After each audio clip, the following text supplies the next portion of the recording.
Are we live? Yes, we're live. Hey guys, welcome to the Bin Zone After Show Dance of the Dragons, or like I like to call it, the Drink of the Dragons. Today we're talking about House of the Dragons Season 2, Episode 2, and there was a lot that happened, but not really a lot. So let's just let the episode flow and just get some initial thoughts out the way when it comes to the episode. Because the episode really is about the after effects of episode one. Like episode one and two could be combined to be one singular episode because of the way it was set up. All the actions of episode one flowing into the fallout in episode two, and that's why we have Damon to Rhaenyra. We're gonna get into all that because there's a lot to unpack in this episode. And let's just start with the beginning. The episode starts off, and initially it's the immediate after effect of what has happened. It's both sides reeling from it, and we're mainly following the characters that are in the castle now. It's mainly the high towers and what's going on with them that we're following initially. And who, Aegon. When it comes to characters, when it comes to Aegon, he loved his son. We know that Aegon loved his son. And because he loved his son, the things that he's going through now, Aegon is going through it. That's why we pretty much pick up. We pick up right after the after effects. Aegon is seeing it. Alicent, Otto, the entire castle is being evacuated because at this point, they don't know what's going on. One of the crown princes was killed in his bed. Nobody is safe. And that's the terror that Damon instilled in these characters. You can't, this war, this Dance of the Dragons, this battle for the throne is not one where you can just fight and go to sleep. We see it book in the episode. The start of the episode starts off with the after effects of them getting their castle stormed and killed in their bed. And at the end of the episode, we see Rhaenyra going through the exact same thing as well. And that's where we have to look at these characters and be like, it's not just a regular war. It's not just a war that's going to be fought on Dragonback. It's a war of trust. It's a war of who's... Because remember, it's a family splitting apart. Aegon's son is dead. Rhaenyra's son is also dead. She can't let that happen. Like, she couldn't let it go unanswered. But it was never her intentions to kill her little sister's kid. It was always after Aemon, but we have it. She had to fight her sister. She had to drag her into it because Daemon brought her into it. But we're going to get into Daemon and Rhaenyra's power struggle later because we're going to just go ahead and transit and go through the episode. Because the character that I really want to really discuss right now is a character that I think I'm going to make a video on. And that's Alicent. Alicent and Christian Cole. These two characters, I don't see these characters, I have to say, are the catalyst of everything that's going on in Game of Thrones. I said Game of Thrones. Everything that's going on in House of the Dragons, that's amiss. It is their fault that all of this is happening. And her relationship and her sanctimoniousness and just the way that she sits high and mighty as though her shit don't stink. That's the only way I can put it. She acts like her shit don't stink. And even after her grandkid is killed, even after all that, she still finds a way to make it about her and her situation where she tries to blame Christian Cole first. Did you tell anybody? And she's so worried about just her public image, her public persona. It's her fault this is happening. It's Christian Cole's fault this is happening. Both of them were not at their post. And now the prince, Aegon's treasure, Aegon's son is dead. And Aegon is livid. He wants war. We're seeing just how the Targaryens really process grief when it comes to Aegon. Aegon is the king now, and he wants bloodshed. It's not about peace. It's not about did Rhaenyra do it or not. He doesn't even need proof. I mean, put two and two together. We killed her son. now my son is dead. That's all the justification he needs to blame Rhaenyra. And even though Rhaenyra's his sister, there's one, an age gap, and two, Rhaenyra always felt threatened by Aegon because he was Viserys' firstborn heir. So that always lingered over her shoulder. And when she rejected the proposition of marrying her newborn son in season 1, if you guys remember when Otto brought it up to Viserys, once that happened, the threat of Aegon always lurked behind Rhaenyra's back. So Aegon always knew this. So their relationship was always stiff. It was never loving because he was always her biggest op, her biggest threat.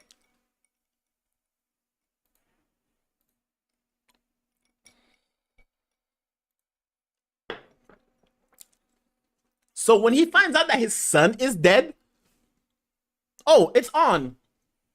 It's on like Donkey Kong. But before we get into that, I remember last week's live stream, I said something interesting. And in that live stream, I talked about Aemon. And I said Aemon, once he found out that they were after him, how he would react to this. Because I said it. I knew it and it was bound to happen. Aemon went back to his room and Aemon saw that they went into his room. And what I called last week is they took the gold coins off his table, and that would be a dead giveaway that they were after him. So his nephew dying is ultimately on him because of what he did to Luke. And we're going to get into Aemon and his weird... What is up with the Targaryens and just their weird fascination with just weird kinky sex shit when it comes to the Targaryens, right? We know what Aegon is because of season 1, and now we see what we see what Aemon is going through with his... We're gonna get to that when we get to that, but it's always some... It doesn't just stop at the incest. It's always some weird fetishized power thing, but ultimately, Aegon wants war. Aemon is well aware that his brother wants war, and they're ultimately after him. And the Greens themselves are on watch. The Greens themselves realize that, hey, they did this, they struck the first blow. There's various ways that we can attack this. But before we just focus on the Greens, I want to take a moment to actually talk about a character that, even though they received some screen time this week, they really didn't get a lot. And I want to take this time to talk about Helaena. Because Helena's character, she suffered through the most this season. If we're being honest, when it comes to character, it's her kid that died. And do I even have... There we go. It's her kid that died. But ultimately, we're all focused on the other characters, and Helaena had to go. And the plan that Otto brought together to publicize this death of Jaehaerys in front of the small folk, to win their favor, to parade this kid's dead body, like, even though it's a heinous act, even though the characters themselves are grieving, Otto still finds a way to turn this around. Otto's character and his cunningness is really what they need. And the fact that, we're going to jump ahead a little bit, the fact that Aegon has dismissed Otto, that's his biggest mistake. That's biggest mistake number 1. The first mistake was Aemon eating Luke, but this is going to be a crucial mistake because now they're left with nothing but hotheads, and no one's going to listen to Alicent because Christian Cole, we're going to get into that as well, but no one's going to listen to Alicent. And the fact that they dismissed Otto, Aegon is on a warpath. The Greens are set, and the funeral processions happen. And she has to sit through that. Alicent has to sit through it as well, but I don't have as much pity for Alicent like I do Helaena. Helaena literally is the only Targaryen in the show like that hasn't done anything to fuck with anybody. Helena's character, she's been nice, she's been sweet to almost everybody.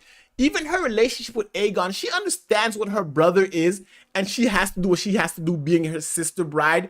But she's the one character, she is the sweetest Targaryen here. That's why even when I'm talking about the battles between both sides, I consider her a non-factor. Yes, she has a dragon, but no one expects much out of Helena. And even with Aegon's relationship with her, even after they lost their child, when they were passing each other on the steps, Aegon didn't even bother to console his wife. Forget about his sister. He didn't even console his wife, his life partner, the mother of the child. That's on two folds he failed her. As her brother, her older brother at that, she lost the kid. As her older brother and as her husband, he failed her on both ends. The only character on the Greens that I truly feel sorry for is Helena.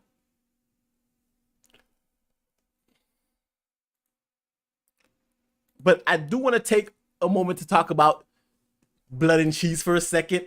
Aegon is really on a warpath. So when he finally catches him, and when it comes to Blood and Cheese, Blood wasted no time. The moment Larys walked in there, he snitched. It was Daemon. He called for it.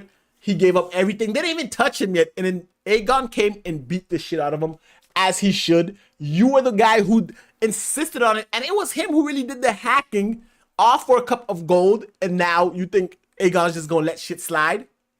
No, that just doesn't happen. That just doesn't happen. But we shift over from the Greens and we go to the Blacks. And Rhaenyra just found out that this happened. Like, even Rhaenyra was in shock. Because remember I said last week, when it comes to all of this, Rhaenyra wanted Aemond. Daemon doesn't care who he goes after. Daemon is okay with just getting his vengeance. He doesn't care. Once Rhaenyra gave the okay, Daemon was good to go, and it was on. So Rhaenyra finding this out, Rhaenyra's genuinely shocked at what happened, and the fact that the Hightowers wasted zero time in spreading the false narrative that it was. I mean, is it a false narrative if it is her? Because even though it wasn't Rhaenyra per se that did this, it was her telling Aegon or Aegon these names. It was her telling Daemon that she wants Aemond, and he went ahead and he did what she asked. But ultimately, Daemon doesn't care. Daemon wanted war. And Daemon thought of one thing and one thing only, and that is getting his revenge. That is making sure that what him and Rhaenyra are going through doesn't happen. Because remember, Rhaenyra and Daemon really get into it. We're going to really, you know what? Let's just get into all of it. Rhaenyra had no idea Daemon was doing this. Rhaenyra did not support it in any way, shape, or form. But Daemon went ahead and he didn't care. Even in the small council meeting, even when the Blacks were meeting and talking about it, everyone was devastated. And everyone could feel the sense of unease at the table. Everyone could feel like Daemon just didn't give a fuck about his nephew or his nephew, cousin, son, brother-in-law, whatever. He didn't give a fuck about Jaehaerys because he knew blood had to be spilled. And like I said last week, when they asked Daemon, hey, what happens if we don't find Aemond? Daemon never liked the Hightowers. I said it in the last live stream last week. He never liked the Hightowers. He never liked the fact that Viserys brought them into the fold. So when Daemon had the chance, he was always going to take his revenge on the Hightowers. It was only a matter of time. And now that he finally had some justification for it, he went for it. And he was at that table gleaning. And so when him and Rhaenyra go back and they talk in private and she starts calling him out on his bullshit, because ultimately everything that Daemon has done was in his own self-interest to get closer to the Iron Throne, even though he's married to Rhaenyra. I said it, and a lot of people have theorized this as well. It's him moving and inching his way closer to what he truly believed is his birthright. And that argument brought everything to light. Because when Rhaenyra called him out on it, and he eviscerated Viserys. Granted, Viserys was a weak king. We're, go- we're not going to pretend that King Viserys, even though he was a good guy, was a good king. He was a weak king, and all of this is a byproduct of him splintering his family, not uniting the dragons, and instead letting the High Towers get a hold of who he is. So all of this is a byproduct of his failed leadership, and Daemon has every right to call that out. It's his. Daemon has known Viserys longer than anyone else. That's his older brother. That's who he was raised with. And Viserys himself even admitted that he was jealous of Daemon. He was. Daemon was a warrior. Daemon was powerful. Daemon tamed his own dragon. Even though Viserys had one, when his dragon passed, he never went after it. Like, he was building Legos instead of going after conquest. So Daemon knew this, and the fact that Viserys brought the High Towers in, he finally got his revenge, but that put him at odds with Rhaenyra, because he believes that Viserys made her queen to spite him. And if we're being honest, we can kind of agree to a certain extent that he did spite Daemon. That was making Rhaenyra queen was just Viserys' way of stopping Daemon from becoming king, because he felt that he couldn't trust them. All Daemon wanted was his brother's love, respect, and trust. But because Daemon's actions and the way he moves, Viserys could not trust them, and therefore Viserys could not make him king, thus making Rhaenyra queen. And ultimately, really, that's what caused the war yet again, if we're being honest. That's what caused the war. It was Viserys making Rhaenyra queen. The realm was never going to accept her as queen, especially when there was claimants to her throne. But if he would have made Daemon the heir, Daemon would have ruled with an iron fist, yes, but the civil war would not happen. The death of the Targaryens would not be happening before our very eyes. And the House of the Dragon would be united. Viserys could have had all his kids. Wait. Could he have had...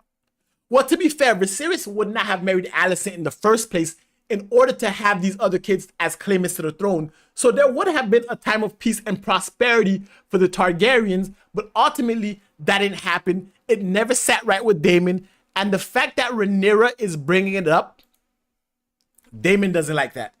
And they get into a fight, and she wants him to swear his fealty, and he does swear his fealty, but to the Iron Throne of their family, to Viserys' throne and not Rhaenyra's throne, thus making Daemon, where his allegiance lies, it's kind of 50-50, but I do believe Daemon is going to honor the fact that Rhaenyra is queen.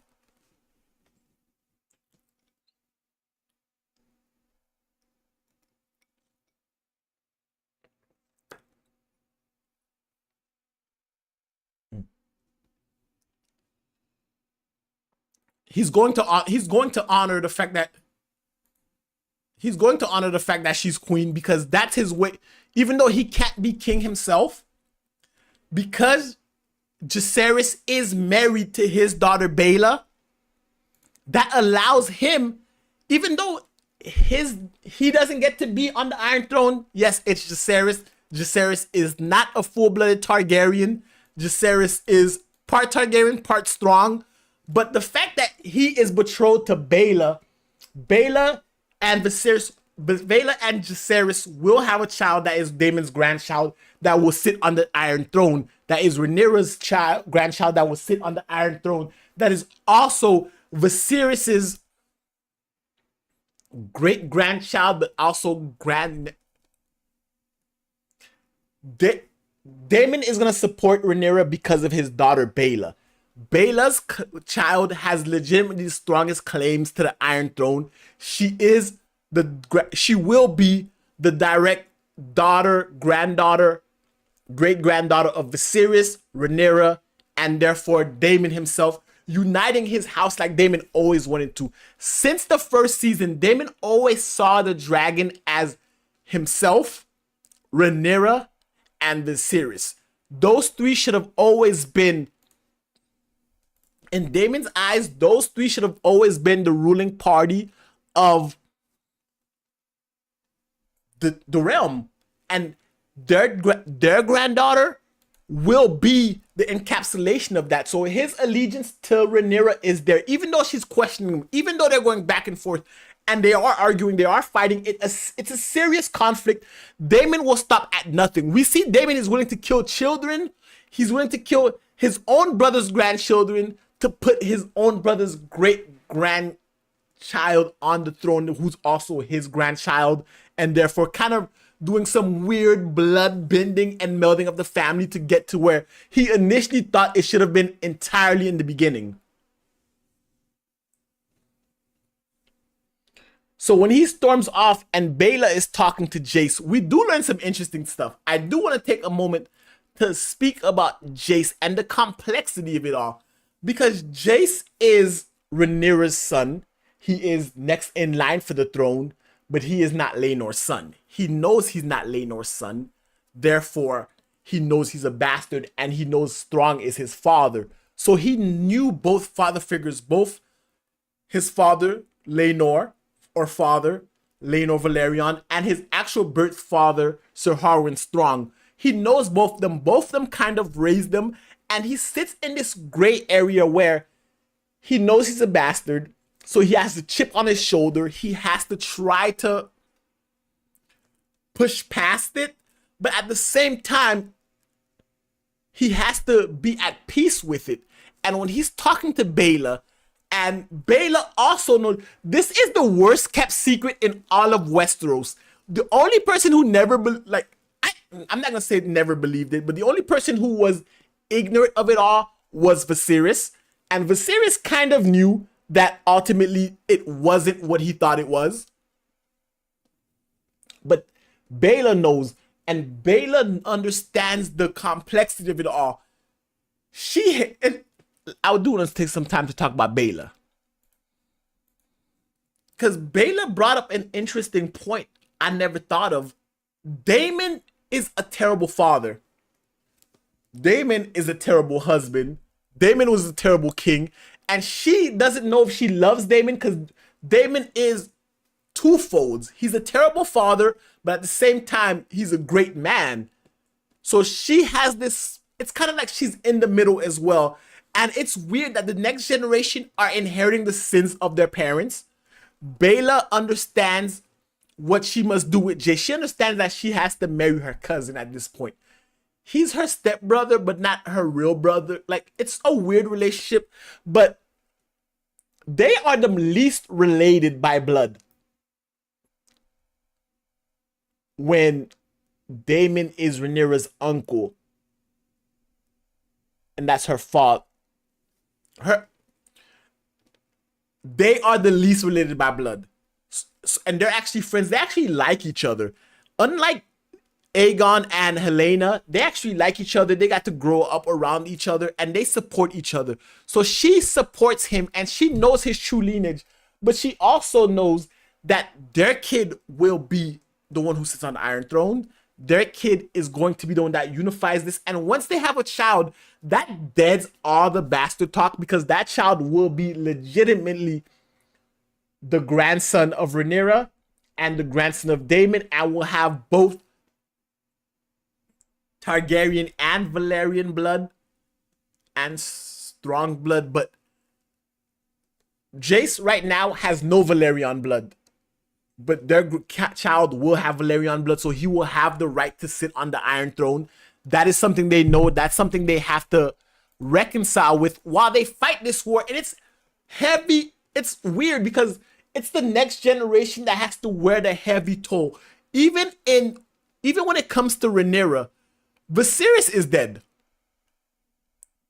Viserys is dead, and Rhaenyra has to be the one who has to carry the toll. The next generation. Her father died, and she has to wear the indecision. Just like when Jaehaerys died, he passed it on to Viserys, and Viserys had to keep the realm together when Rhaenys should have been queen, or he could have passed it to Daemon, but he didn't want to give it to Daemon. So every generation leaves a mess for the next one, and Rhaenyra has to deal with her mess. But at the same time, she's also leaving mess for her son to deal with when she's no longer on there. Because let's say Rhaenyra dies now. Let's say mysteriously Rhaenyra dies and the crown falls to Jaehaerys. Daemon's not following this guy. Corlys and them aren't following him. It's all going to go to shit because he's a bastard. You see what predicament she kind of puts him in? But that's just the theme of it all.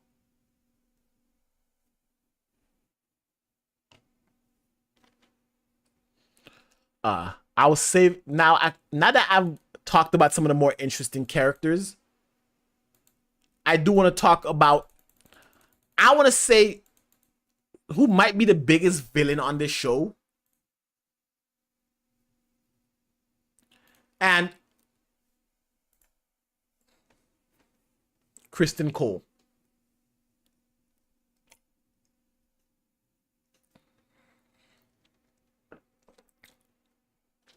In all honesty, despite Otto Hightower's meddling, despite Rhaenyra's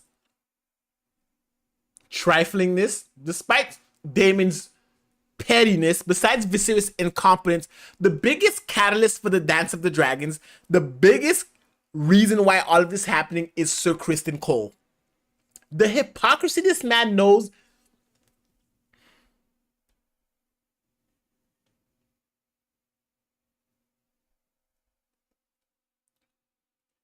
What he did to Eric, what he did to the twin, when he called them out in front of the rest of the King's Guard, and he had the gall to ask him, where were you when the heir to the Iron Throne was being murdered?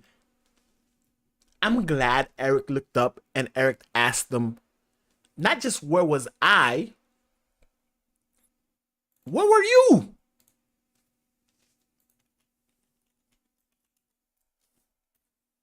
Where were you when we needed you? When the king needed you, where were you?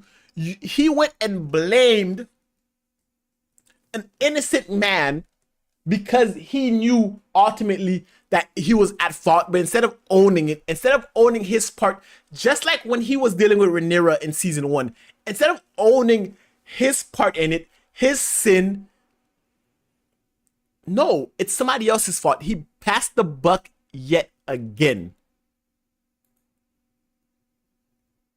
And I want to say it's crazy because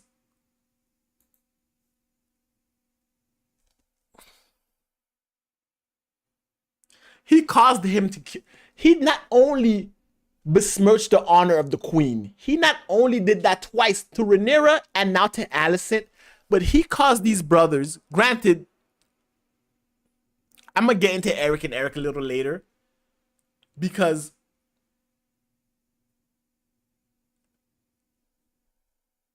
I understand oath and loyalty, but you guys went and fought and killed each other. For what?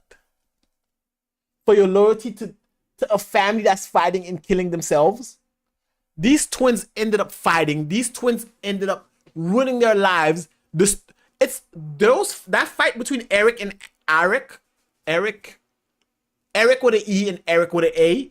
The fight between those two characters is showing us it's essentially a macro version of the Dance of the Dragons. Twin brothers, family, shared in blood, one soul split in part, one dragon, the House of the Dragon split into two halves, and it's a foreshadowing of what's to happen next. They are going to kill each other. That's the only way the House of the Dragon ends.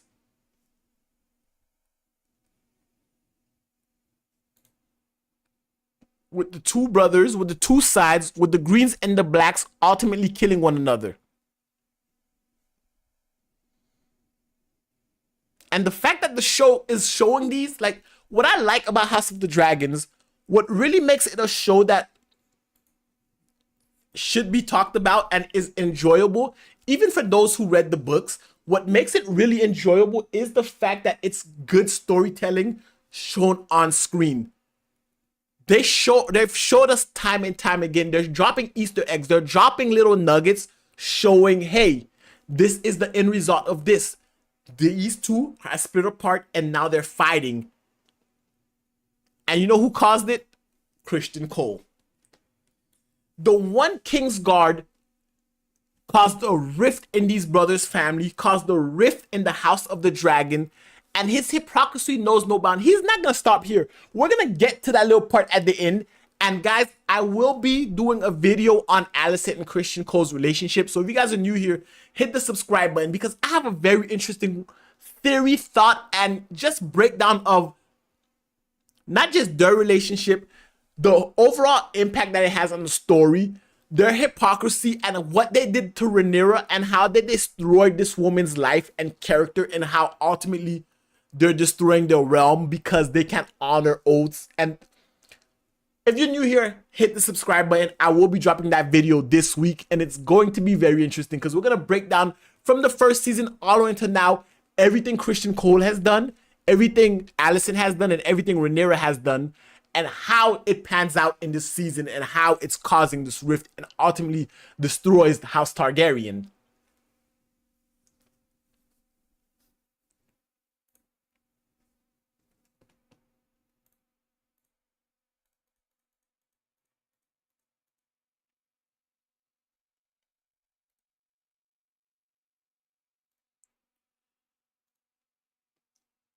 But now let's talk about Aemond.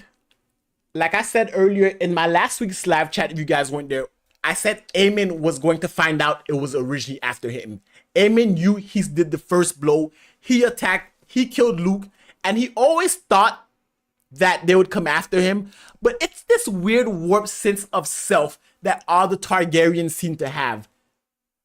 That scene with Aemond at that brothel when he was doing, I don't know what he was doing, but a few things stood out to me. One, y'all saw his body? No, seriously. Did y'all see Aemon Targaryen's body in that scene? It's all weird and contorted, malnourished. It's as though he's living purely on hate and regret. That's the only thing fueling him, I feel like. And his body shows it. It's contorted, it's skinny, his ribcage showing. And he's paying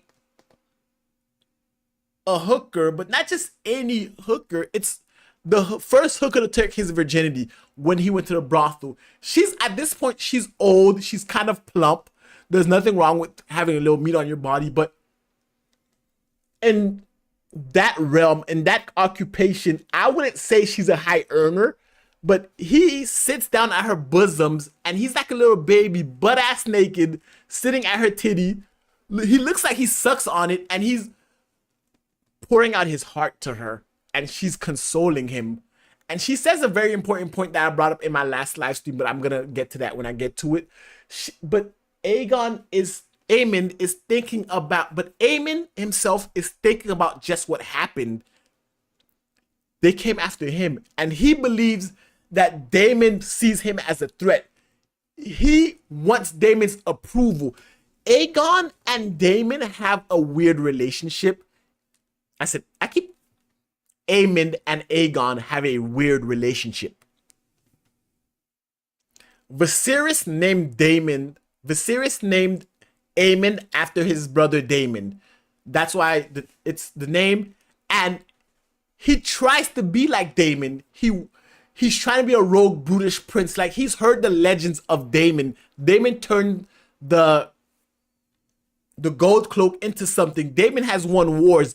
Daemon is a dragon rider extraordinary and has fought in battles, and his legend precedes him. Aemond hasn't done that yet. But with his admiration of Daemon and the fact that he always heard stories of Daemon, because Daemon himself has never really been in these kids' lives. Daemon is not even in his own kids' lives, let alone to be in his brother's kids' lives. So there was always a gap of admiration there with Aemon and Daemon. But he never got to actually experience his uncle. And when he finally met Daemon, Daemon was firmly on Rhaenyra's side. Daemon didn't give a fuck about the Hightowers or their lineage. Daemon does it even I don't feel like Damon even gives Aemon a second thought. But when we find him in this brothel, he's talking as though Damon sees him as a threat. He's like, hey, he tried to assassinate me. He thinks I'm dangerous. I must really be that guy. And it's like, no. Rhaenyra asked for your head because you killed her son. Damon doesn't care about you.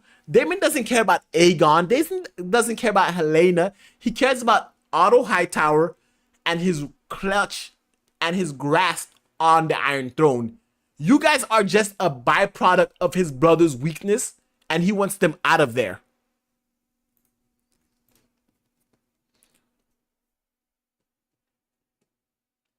And the crazy part about all of it is, why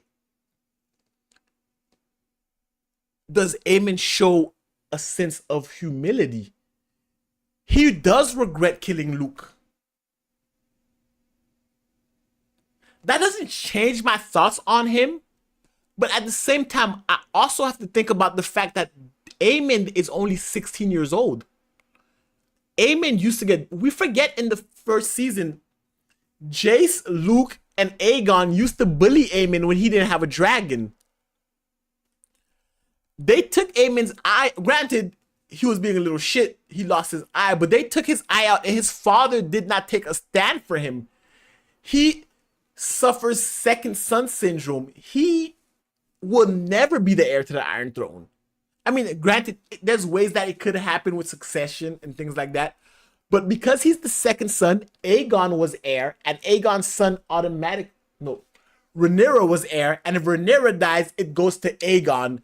And then if Aegon dies, it goes to Aegon's son or Rhaenyra's son. So Aemon never really had any grasp at the Iron Throne. So he was never in Viserys' forethought. His hero Daemon never thought about him. Rhaenyra always had her head on a swivel looking at Aegon, never thought about Aemon. But now he's important. Granted, he had to kill his nephew, cousin, but now he's important. And now he thinks that they're after him, when in reality, if you never killed Luke, they're not even thinking about you. But he is the Team Green's best fighter. Like, we're not gonna act like he's a nobody. When it comes to the Greens, he is their best fighter. He has the biggest dragon. So he is their biggest military might. But ultimately, that's the only reason why he's of relevance here. It's so weird because Aegon is the king, Helena is the queen, Aemon is the brother to the king, and yet they're not the principal antagonists. They're not the ones that Aegon, Aemon, and Helena are not the ones that Daemon and Rhaenyra are really after. It's Otto Hightower and Alicent. And that's crazy because they're full-blooded Targaryens, just like... No, they're not full-blooded Targaryens. They're half Targaryens and half Hightower. But their kids are full-blooded Targaryens. They're the son of... They all have dragons. They're the biggest weapons of Team Green, yet they're not the biggest factor. Like, realistically, killing Aegon should have been first on the list. But Daemon wants them to hurt. Rhaenyra wants Aemon to hurt.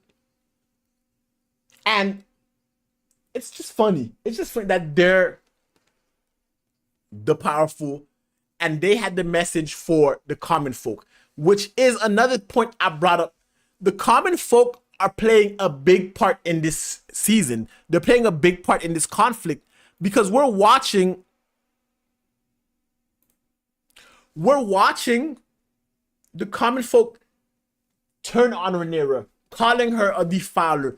The propaganda that the Hightowers and Team Green worked on to besmirch her name and blame her for the death of young Jaehaerys, especially after Jaehaerys was being named after the previous great King Jaehaerys, to have the common folk be on their side. And the blockade, remember, Rhaenyra is blocking food from entering King's Landing. So not only is she killing kids, she's starving King's Landing out, even though it's a war tactic, even though it's smart of her to do.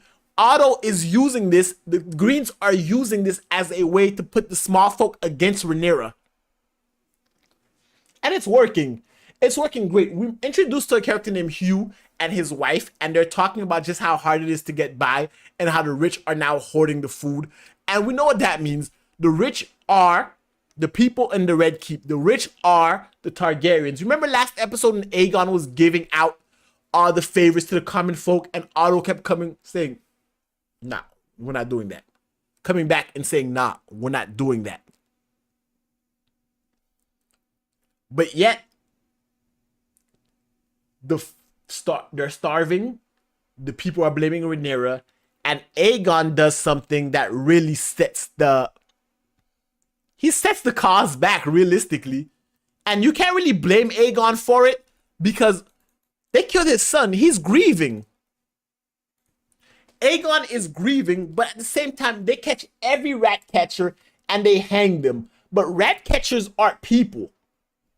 They have families, they have sons, they have daughters, they have people who love them.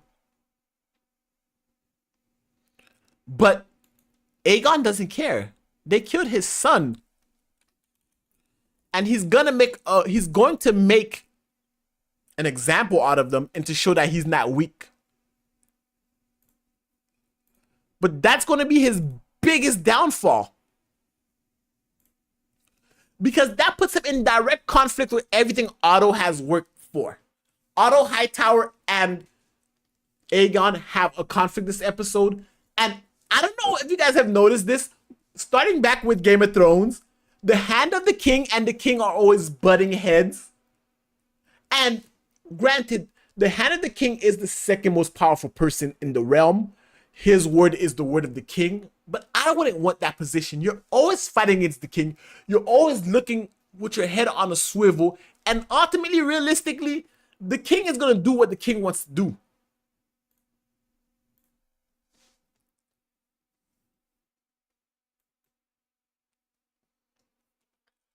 Otto went ballistic. And yes, that the scene when the dog was looking at cheese, I do say that was, just responding to the chat real quick, I do say that was a great scene because Cheese deserved it. We're not going to act like he did not deserve it. He deserved it. And he deserved it for kicking the dog last episode. Like, we saw him kick the dog. So we're not going to act like he didn't deserve it. We're not going to act like he didn't deserve it. We saw him last episode kick the dog. So yes, that was an epic scene. But it set the cause back. And Otto being clashing with Aegon. Aegon ultimately did what Viserys never had the spine to do. Otto has been handed to the king, to 3 kings. And none of them had the spine to really fire him. Rhaenyra had to basically bargain with Viserys to fire Otto.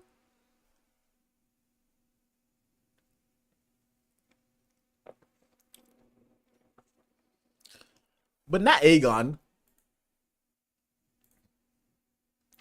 I said it last week, and I'll say it again. Aegon has the blood of the dragon in him. Aegon is a Targaryen through and through. And he, no matter everything Otto said, Otto had points. Say what you will about Otto Hightower. Otto Hightower has always been about the realm. His methods may not have been the best methods, but he's always prioritized stability in the realm. Viserys was a good king, and he made sure Viserys stayed on the throne. Even though he usurped Rhaenyra's throne, it was for the good of the realm. A lot of the people in the realm just would not bow to a queen. They would have to have been done so through fire and blood, and he was trying to avoid that. But at the same time, we're not going to ignore the fact that he is power hungry. His daughter became the queen. His grandson is king. His line is forever intertwined with the Iron Throne. And he is he's not okay with just them sitting on the Iron Throne.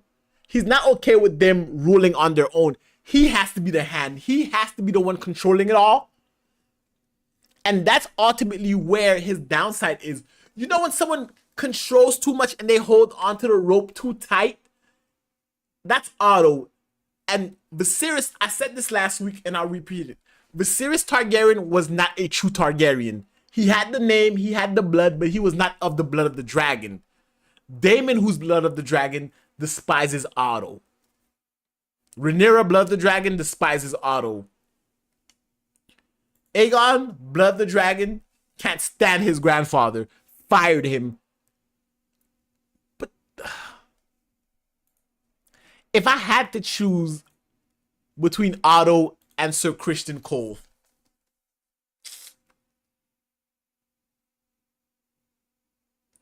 the Greens are fucked. They think they're handing over their lives to a smart man, a decent man. But we all know Christian Cole is not any of that. He's the sip. Like, if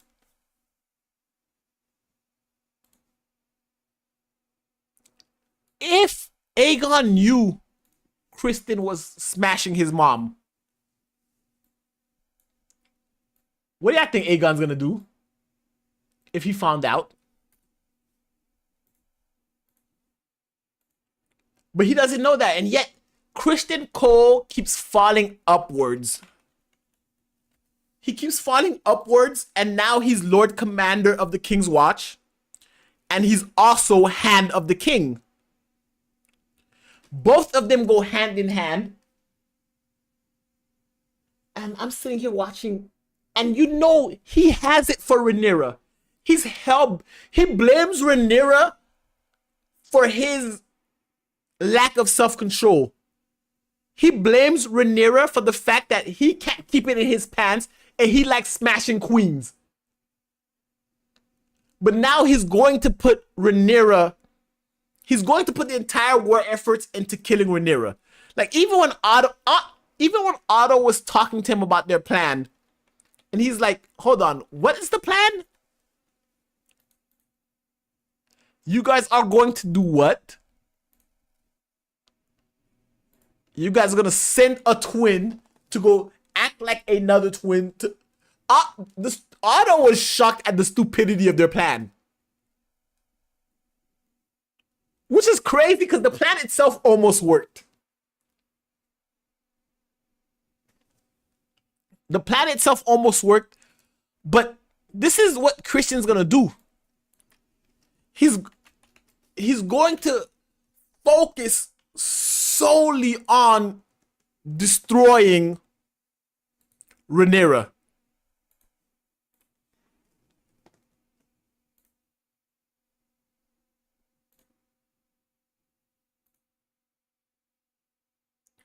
Which wouldn't be a problem, but the fact that it's not that he wants to destroy Rhaenyra. Like, if we're looking at it, if I'm looking at this from both sides and I'm being a neutral party, even though I'm Team Black, because of Corlys Valeria, not because of Rhaenyra and Daemon and the Targaryen side of the family, but because of the Valerian side of the family, I'm Team Black. Christian Cole objectively is going to waste all their resources on trying to kill Rhaenyra. Instead of owning up to the fact that he is a weak man, he's going to try to kill Rhaenyra instead.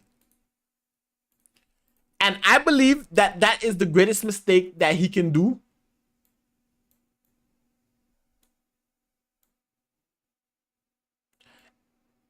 But ultimately, that's not going to stop him from doing it.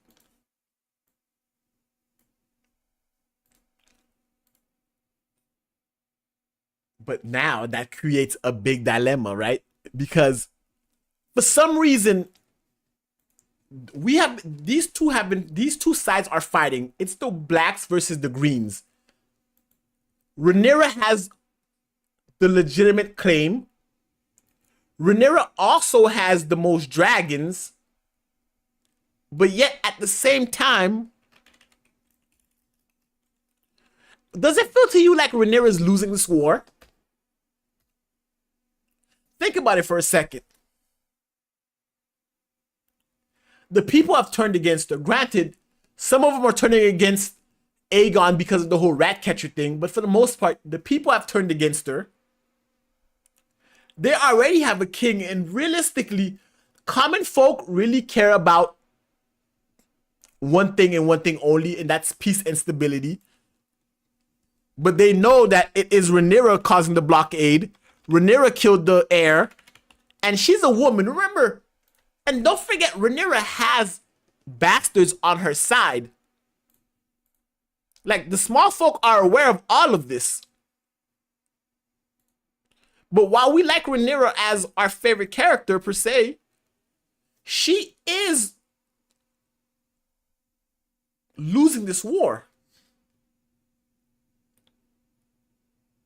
Which is crazy to say, but ultimately in PR, in the world of House of the Dragons, to the masses, to the small folk, to everybody around, we are the viewers, so we have a different perspective. But the people of that world are looking at it and saying,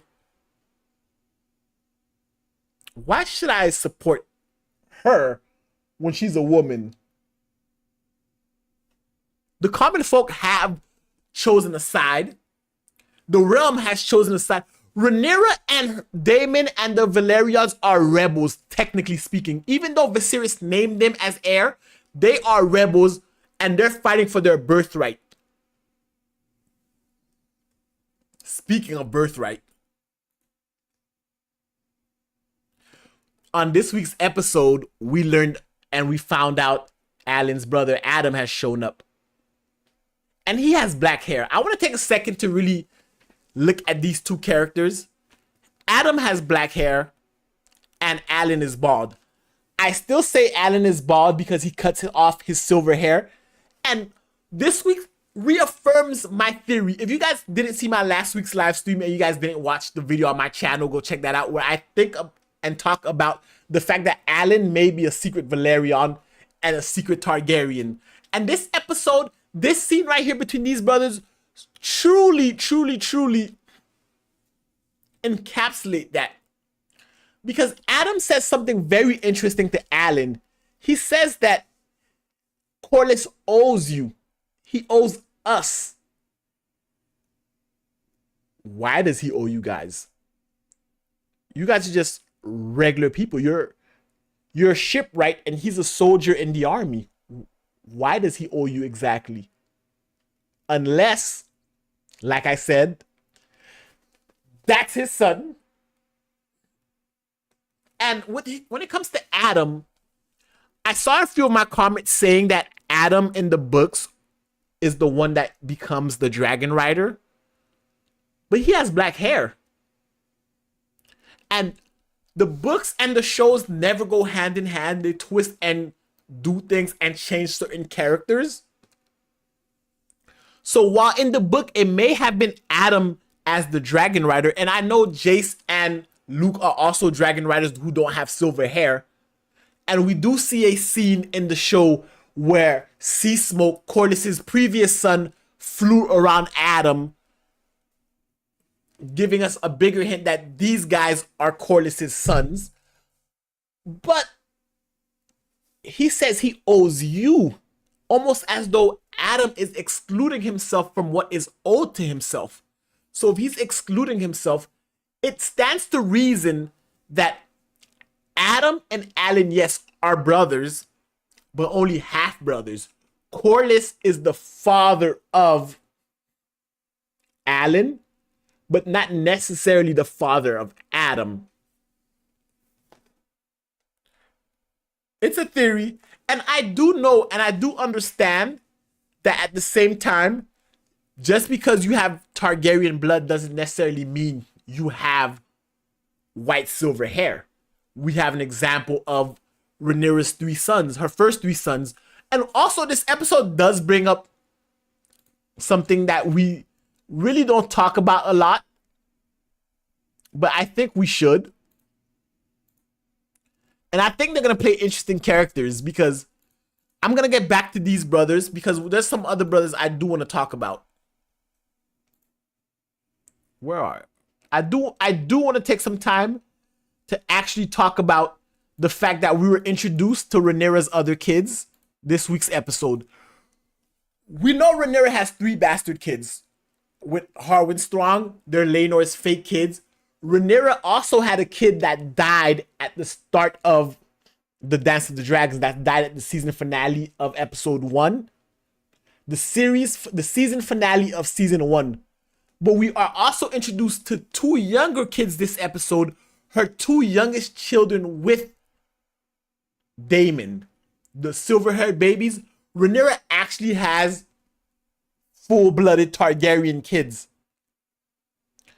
And Rhaenyra has had 6 pregnancies at this point. Jace, Luke, the little baby brown-haired one, I don't know his name, and the 2 silver-haired Daemon kids, and 1 kid who died because of what happened to Viserys. I think that's interesting that they showed these 2 kids, because ultimately when it comes down to House of Dragons and we make our way back to Game of Thrones and Daenerys, Jon Snow and all that, we know that Daenerys and her older brother Viserys and their eldest brother Rhaegar all have silver hair, and their mother had silver hair, and we go back to white people with silver hair.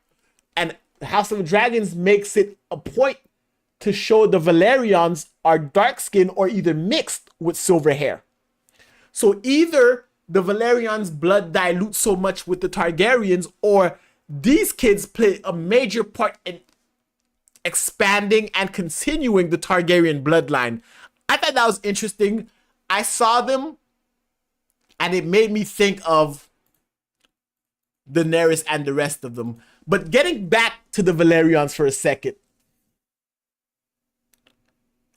I think if the comics are true and Adam is the one that writes the dragon in the books, I think the show's gonna twist it and make Alan the dragon rider, because they're adding an importance to him. And the fact that you see Sea Smoke, you see the dragon that used to belong. Wait.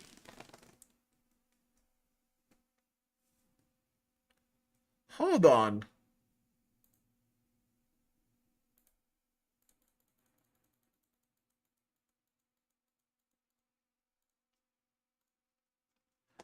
I do want to talk about Corlys for a second.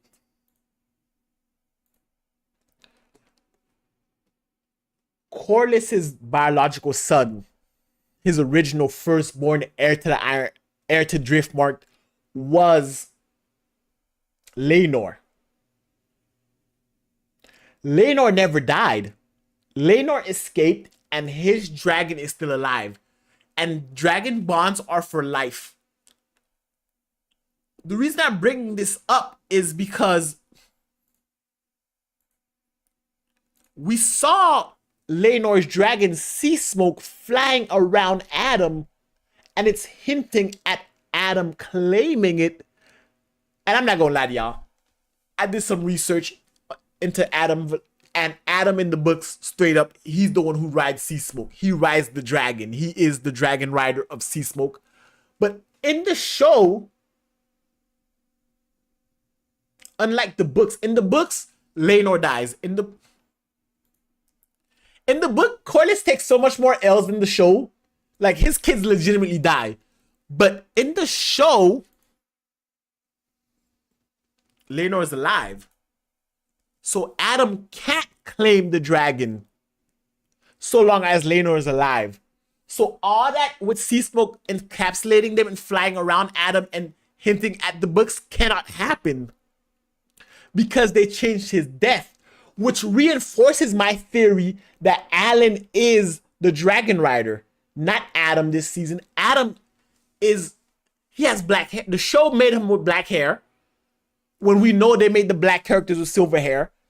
Alan is showing this importance, and he's distinguishing the fact, and ultimately, even though it's based on a book, these characters, the canon of them all, I don't think overall matters in the lineages of Targaryens. So Alan will be the dragon rider, and I'm trying to figure out what Adam's role is going to be when it comes to the rest of the season. Because if he's not the Dragon Rider, if he's not Sea Smoke's rider, just who is he? Who is he going to be? What's his overall goal?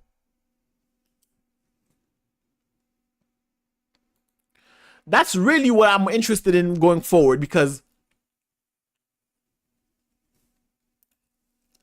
I said this in another video and I'll say it again in this video. I do enjoy when characters are in books, but they also take liberties in the show to kind of switch things up.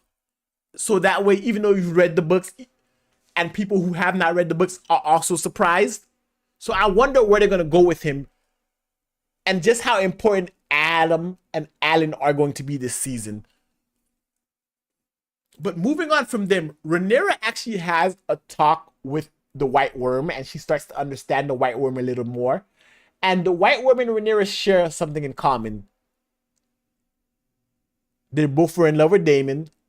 Daemon has pretty much screwed them both over, and Daemon has used them. But at the same time, when Rhaenyra doesn't immediately give the White Worm her freedom and grant her that, they do have a conversation, and it does show us something about this character. And the messaging that she gives to Rhaenyra, again, like I said, a reason I enjoy this show is because it's great storytelling. Because while she's talking to Rhaenyra, she's not just talking about their limitations. She's not just talking about what they can and can't do. It's a reflection of Rhaenyra's position as well. Because she says it in a sense that, yes, I'm a whore. I will never be this. They will never let me. The days are Otto Hightower, who represents the men of this kingdom. And even though she clawed her way up from nothing and she made herself all powerful, they burned her house down. And in the same breath, Rhaenyra had to claw from the shadow of all the Targaryen men before her to be heir. And yet that society they live in does not let women prosper, does not let women rule, does not let women have power over men. And I feel like that was a great messaging, because Rhaenys suffers this. Rhaenyra suffers this. The White Worm suffers this. And I'm going to throw her a bone. Alicent suffers this, as well as Helena. Ultimately, the women in this world, as powerful as they are, as much maneuverability as they can get, Rhaenyra is queen by all birthrights and by all lands and law of the land. Rhaenyra is queen, yet they took it from her because she's a woman. Rhaenys should have been queen, taken from. Alicent didn't even get to choose who she wanted to marry. Like, let's be honest. Alicent, yes, is fucking Kristen Cole. But from the moment she saw him, she thought he was handsome and she wanted him since she was a child. She wasn't given the opportunity to even follow her own destiny.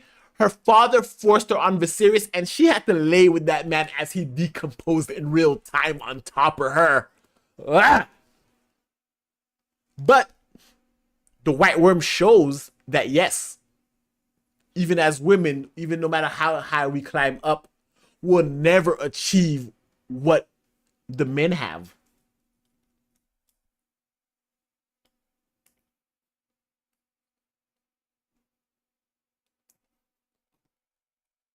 But I'm going to talk about the White Worm some more, because after Rhaenyra sets her free and she's leaving Dragonstone, Eric escorted her out and she's walking down the path and she sees the other twin and she hesitates for a moment. She could have proved her loyalty to Rhaenyra right there. She could have called him out and had him arrested. But you know what she said? This is not my business. I told them this is not my business. I don't want this to be my business. And ultimately, that's the only way you're going to survive in this story. You either play the Game of Thrones or you die. Or just don't play. Just don't play. And the White Worm decided, Missandra decided, the White Worm, she decided, I'm not going to play. I'm leaving. And whatever happens, happens. That's between them. Because she could have easily spotted them out. But, hey, that's their business. And the episode proceeds. Eric makes his way to the castle. Or Eric. And It's a little cat and mouse gamey. It's going back and forth, and ultimately he gets himself alone with Rhaenyra, and it begets a battle. It kind of reminds me of the battle between the Mountain and damn, I forgot his name. The Hound. It reminds me of the battle between the Mountain and the Hound. Like two brothers split apart, fighting one another in the name of various factions of the crown. And they kill each other. I mean, there's not much really to go break down into this. I'm gonna say it was tragic, but at the same time, I don't know if my bias is getting involved. And when I say I don't know my bias is getting involved, it was tragic, but at the same time, the brother who worked for Team Green deserved to die. But you came here with the full intent of killing Rhaenyra, which is cool, whatever. But the moment you stood face to face with your brother, you had a choice to make. You could have defected in the first season, you did not. Right then and there, you could have warned your brother, joined his side, you did not. You killed your brother, because if we're watching the show and I thought I was following the fight close enough where I felt like the one who came in and the one ultimately who took his own life was the brother who came from Alicent's side. He beat his brother and he realized, I killed my brother after spending years of my life protecting not only Rhaenyra, but her father, and he took his own life. Which I said earlier in the video is going to be a referendum on the entirety of the Dance of Dragons. Everyone who chooses a side is splitting themselves into two. There is no winning. There's so many dragons alive in the world right now, and we know for a fact by the time Daenerys comes into power, by the time Daenerys comes of age, there are no dragons in the world. You chose a side, you die. It's simple as that.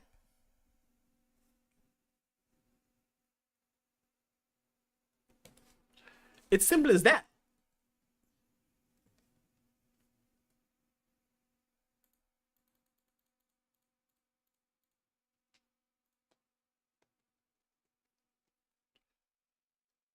But we find ourselves back in King's Landing, back with the Greens. Otto's leaving. He realizes just how doomed they are. We find out Alicent and Viserys have another son called Daeron, who lives in Old Town where the Hightower's base are. So that is another dragon rider I didn't account for. That means they have 4 dragon riders, 3 technically, because again, Helena is still Helena. And no one, for some reason, no one cares about Helena.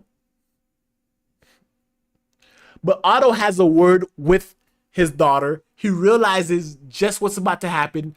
They're doomed. Christian Cole's an idiot. Aegon is grief-stricken. Aemon wants war. They've banished Otto. Alicent. The Greens are divided. The Blacks are united, except for Daemon, who's off doing his own thing.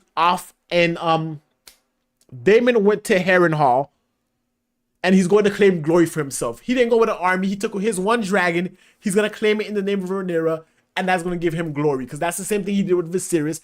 Daemon is just a petulant child if we think about it. So he's just going to repeat the same thing again and again. But the Greens are divided. Otto is gone. They can do whatever they want now. Aegon can do whatever he wants. Kristen Cole can do whatever he wants. Alicent can do whatever she wants.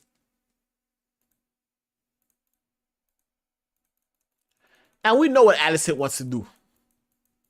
We all know what she wants to do.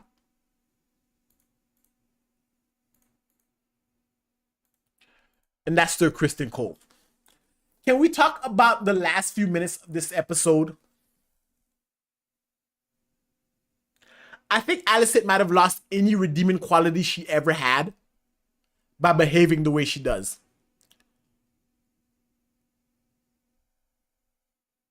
She traumatized Helena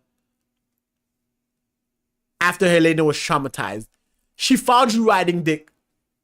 And what do? You go right back. Granted, she went to her room. I'm going to give her some bail. She went to her room. Christian Cole is the one who got there, and he's the one who was waiting for her. But he's a piece of shit. Allison at least tries to act holier than thou. She tried to confess her sins to Otto, and Otto said the best line in the entire. I don't want to hear it. I don't want to hear it. Because he understands just the depravity that his family suffers, and that's why he feels like he needs to be here. But when her and Christian go back to fucking... The episode pretty much starts off that way, and it ends the exact same way.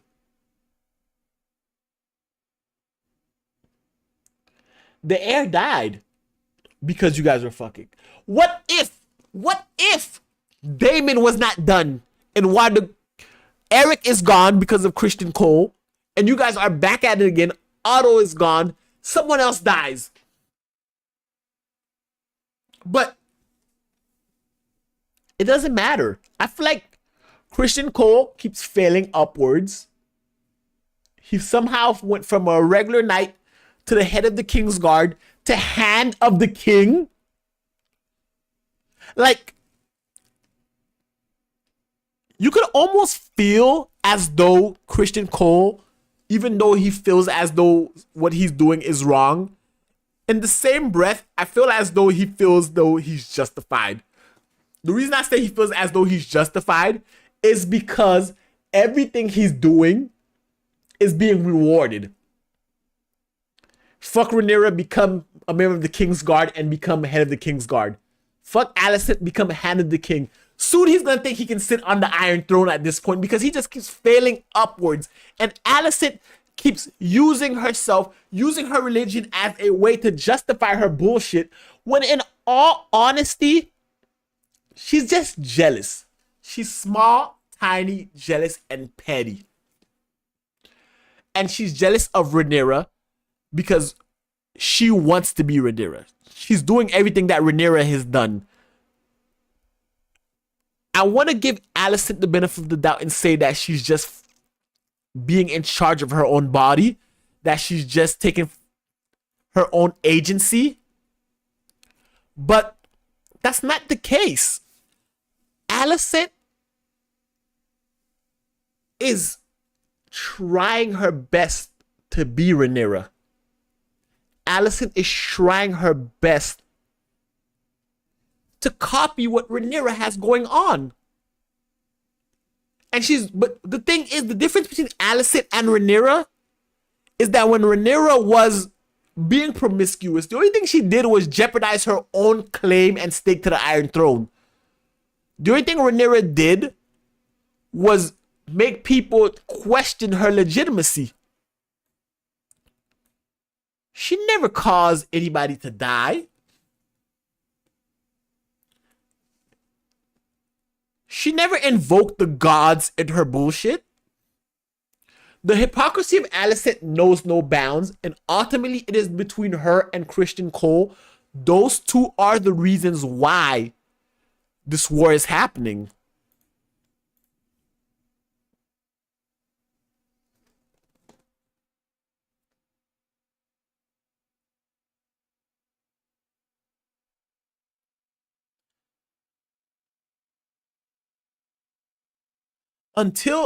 I feel like until Christian Cole is dead, the Dance of the Dragons will not end because he has a vendetta against Rhaenyra.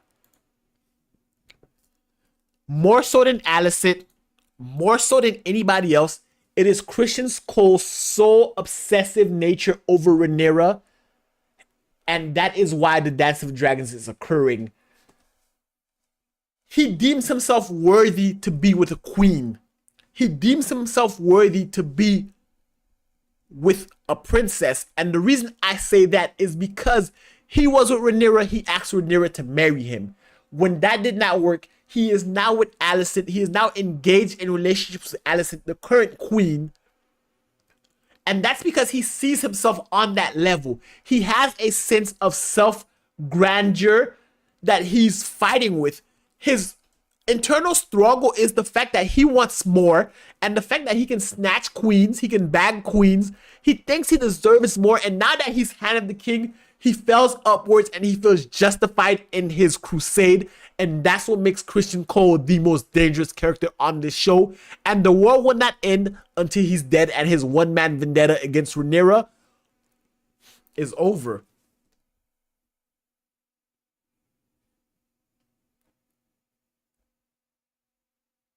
And that's how the episode ends, pretty much. That's pretty much how the entirety of the episode ends. But I feel like I talked for a long time. It's been over an hour. That's this week's stream, guys. Let me go look at the chat real quick and see what's going on in here. Read some questions. And once I'm done reading the questions, I think I'm gonna log off the live stream. Let me see what we have here. Let me see. Damon is. What's the last message? Jon Snow, black hair. I do get the icks. Yeah, I do get the ick watching Christian and Alicent get it on. Like, it's so awkward, and the power dynamic is weird because she has the power, but he ultimately feels like he has the power. So that whole thing is a mind trip.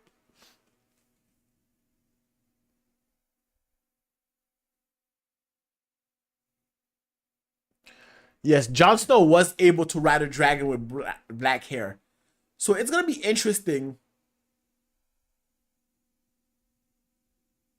Ooh, I didn't think about Laenor having white roots in his hair.